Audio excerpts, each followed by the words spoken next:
Self-discipline is the center of all material success. You cannot win the war against the world if you can't win the war against your own mind. Our world is and always will be a constant battle between the life of ease and its momentary rewards and a life of discipline and its far more significant rewards. Each has its own price, the price of discipline or the price of regret. We will pay one or the other. The rewards of a disciplined life are great, but they're often delayed until some time in the future. The rewards for the lack of discipline are immediate, but they are minor in comparison to the immeasurable rewards of consistent self-discipline. An immediate reward for lack of discipline is a fun day at the beach. A future reward of discipline is owning the beach. For most, we choose today's pleasure rather than tomorrow's fortune. Dreams without goals remain dreams. Dreams without goals are just dreams, and they ultimately fuel disappointment. Goals on the road to achievement cannot be achieved without discipline and consistency. Between goals and achievement are discipline and consistency. You want to be more disciplined? Get after it. That's it, man. Get up early, do some kind of workout, eat good foods, clean your room, make a list of things that you're supposed to do in your life, and then wake up in the morning and do those things. That's what discipline is. And no, it is not easy. But you're not going to get it from anyone else but you. And it's worth it, and it is the thing that is going to bring you freedom. So how can you get rid of the easy distractions? How can you keep your mind on what you're trying to do? How can you keep an attitude of doing it all and doing it now? How can you make the choice of discipline over procrastination? How can you stay focused on your ambitions? You can keep your focus on your work. You can get it done today instead of tomorrow. You've got to really work on your consistent self-discipline on a daily basis, or you'll find yourself distracted. Distracted by negative thoughts, distracted by negative people, and pretty soon, depending on the type of people you've associated with, distracted by your doubts within yourself. Never underestimate the power of influence and associations, and never underestimate the power of your own consistent self-discipline. What's at the core of achieving the good life? The major key to the good life. The major key is not in learning how to set goals. It is not in learning how to better manage your time. It is not in mastering the attributes of leadership. Every day in 1,000 different ways, we are trying to improve ourselves by learning how to do things. We spend a lifetime gathering knowledge in classrooms, in textbooks, in experiences.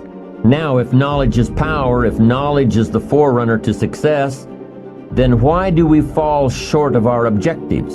Why, in spite of all our knowledge and in spite of our collective experiences, do we find ourselves aimlessly wandering, settling for a life of existence rather than a life of substance?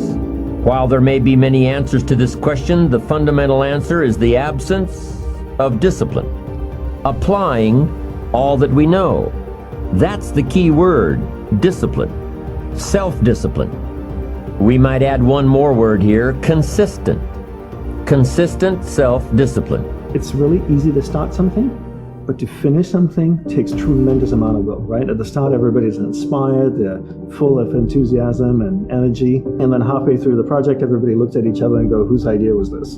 When you finish what you begin, it requires tremendous amount of will. So the way I develop my bicep is I use my bicep to lift weights to develop more bicep, right? I use my bicep to develop bicep. The way you develop willpower is you use your mental muscle to develop more muscle. So every time you finish what you begin, you actually develop your willpower. So for me, the way I develop willpower is I look at my average day and I go, what are the opportunities in my day that I can use to develop willpower?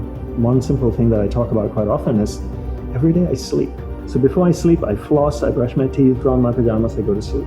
How do I finish the process of sleep? I make the bed in the morning. So when I make the bed, I finish what I begin, and I'm developing willpower. So now most people look at mundane things throughout the day, like making the bed, and I'm like, oh, it's a mundane task. Why should I waste time or energy? All those things are little acts to develop willpower. Imagine if you're taking a pebble and putting it in a jar every time, 2 weeks later, the jar will be filled with pebbles. So I looked at the tasks throughout the day, finishing those tasks as opportunities to develop willpower. And after a month, I've developed a tremendous amount of willpower. Now I can use that willpower and direct it with align it with my passion to create discipline in my life so that I can enjoy what I love more.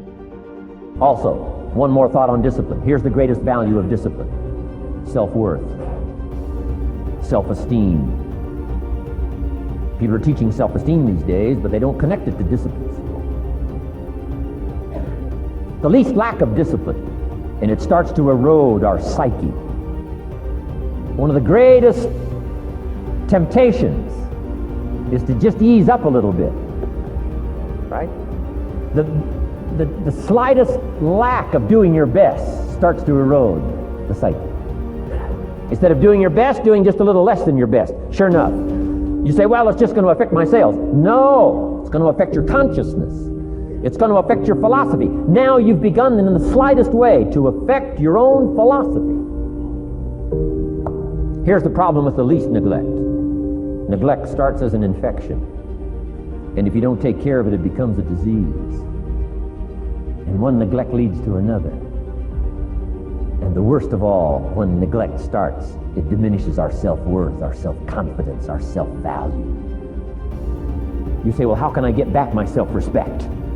I'm telling you, you don't have to go to 29 classes. All you have to do is start the smallest discipline that now corresponds to your own philosophy, like I should, and I could, and I will.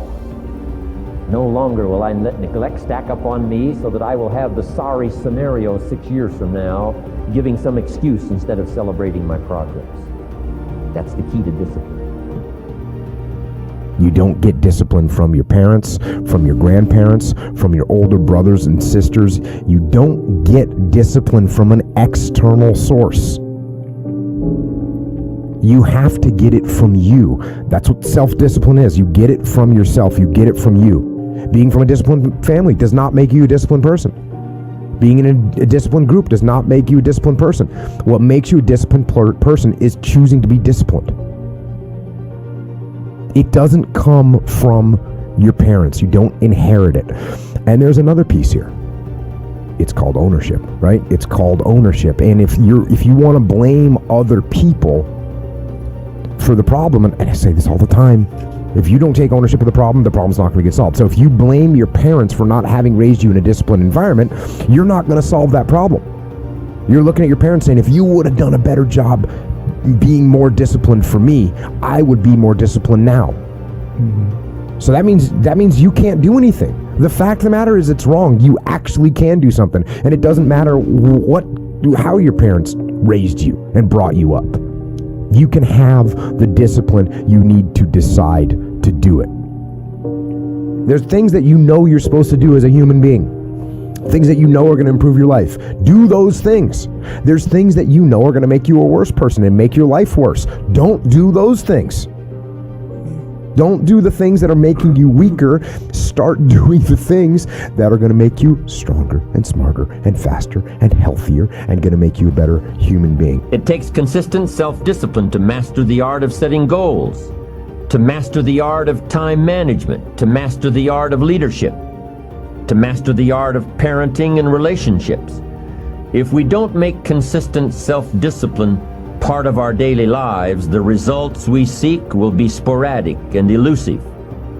It takes a consistent effort to truly manage our valuable time, or we'll be consistently frustrated. It takes discipline to conquer the nagging voices in our minds, the fear of failure, the fear of success, the fear of poverty, the fear of a broken heart. It takes discipline to keep trying when that nagging voice within us brings up the possibility of failure. It takes discipline to change a habit.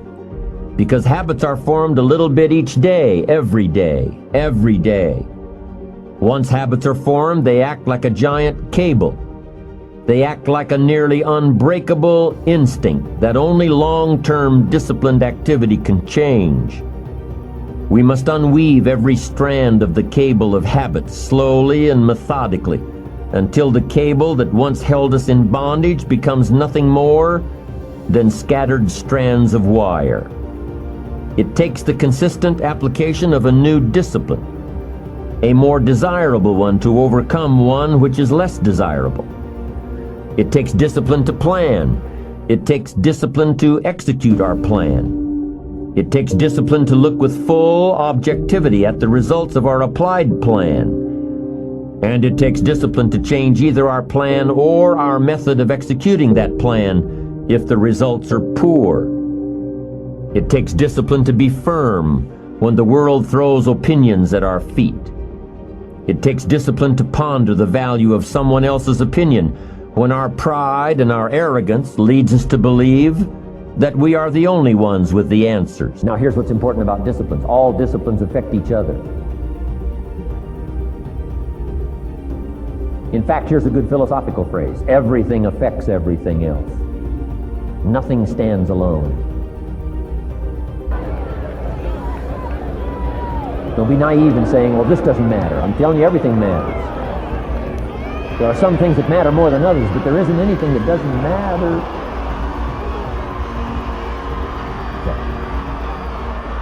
Okay. We all pity the man who says, well, this is the only place I let down. Not true. Key to take home. Every letdown affects the rest of your performance. Every letdown affects the rest. This is part of the educational process on personal development. If you don't take the walk around the block, you probably won't do the apple a day. If you don't do the apple a day, you probably won't start building your library. If you don't build your library, you probably won't keep a journal, and you won't take pictures, and then you won't do this, you won't do wise things with your money, won't do wise things with your time, won't do wise things with your possibilities and relationships, and the first thing you know, 6 years of that accumulated, and we say you have messed up. So the whole key to reversing that process now is to start picking up these disciplines. Now here's the positive side. Every new discipline affects the rest of your disciplines. Every new one affects the rest. That's why action is so important. The least action, the smallest action. Take it. Because when you start accomplishing and the value starts to return from that one action, it'll inspire you to do the next one and the next one and the next one. You start walking around the block, it'll inspire you to get an apple. Get an apple, it'll inspire you to get a book. Get a book, it'll inspire you to get a journal. Get a journal, it'll inspire you to grow, develop some skills. All disciplines affect each other. Every lack affects the rest. Every new affects the rest. The key is to diminish the lack and set up the new. And you've started a whole new life process. Key. I got rich by the time I was 31 and it was easy. Now here's my definition of easy. Got to jot this down.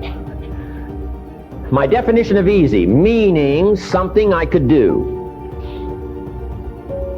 I figure if it's something you can do, it's easy. Now here's a parenthesis. Parenthesis, I worked hard at it. I found something I could do which was easy, but I worked hard at it. I got up early and stayed up late, worked hard that 6 years. But what I did was easy, meaning it was something I could do. You say, well, Mr. Rohn, if it was so easy, how come everybody else around you during that 6 years, how come they didn't get rich? Here's why. It's easy not to. How else would you describe it? That's it. You say, no. For all of the rest of them, it was hard for them and it was easy for you. That's not true. You couldn't debate me on that in front of this intelligent audience. But here's the challenge. Let me give it to you in a philosophical phrase. I tend to be a little philosophical. Here it is. The things that are easy to do are also easy not to do. That's the difference between success and failure.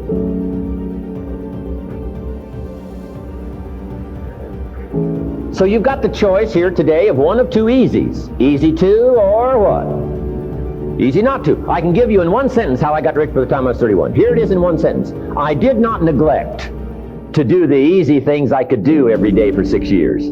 Underline, I did not neglect. That's the key. I found something easy I could do that led to fortune, and I did not neglect to do it. Major reason for not having everything you want in America. Major reason for not having more of what you want in America. More health, more money, more power, more influence, more everything. Major reason why you don't get it. Simple answer, neglect. Neglect. And here's the problem with neglect. It starts as an infection. And if you don't take care of it, it becomes a disease. And here's what else is the problem. One neglect leads to another. Neglect to do wise things with your money, you'll probably neglect to do wise things with your time. Neglect to do wise things with your time, you'll probably neglect to do wise things with your business. One leads to another, leads to another. Pretty soon, neglect has you by the throat, emptying your purse, emptying your heart, emptying all of your chances for equities and power and all the good things. Neglect. What if you should be walking around the block every day for your good health and you don't? I'm telling you, you're on the wrong track. You should do it, you could do it, you don't do it. That's called formula for disaster. All you've got to do is let that and a few other things accumulate for 6 years, and now you're driving what you don't want to drive, wearing what you don't want to wear, living where you don't want to live, doing what you don't want to do, maybe having become what you really didn't want to become. I'm telling you, that's it. Just neglect along, drift along, and it's got you by the throat. It'll take all your values, leave you with just a little bit of dust in a summer wind, and it'll soon be gone. I hope I said that well. That's it. It's where I found myself at age 25 until my teacher came along and said, Mr. Owen, up till now you've messed up. Let's see if we can't clean that up and change it all. I did. Changed my life. Not just the money, all the rest of the values that came pouring in when I understood that it was me. It was me.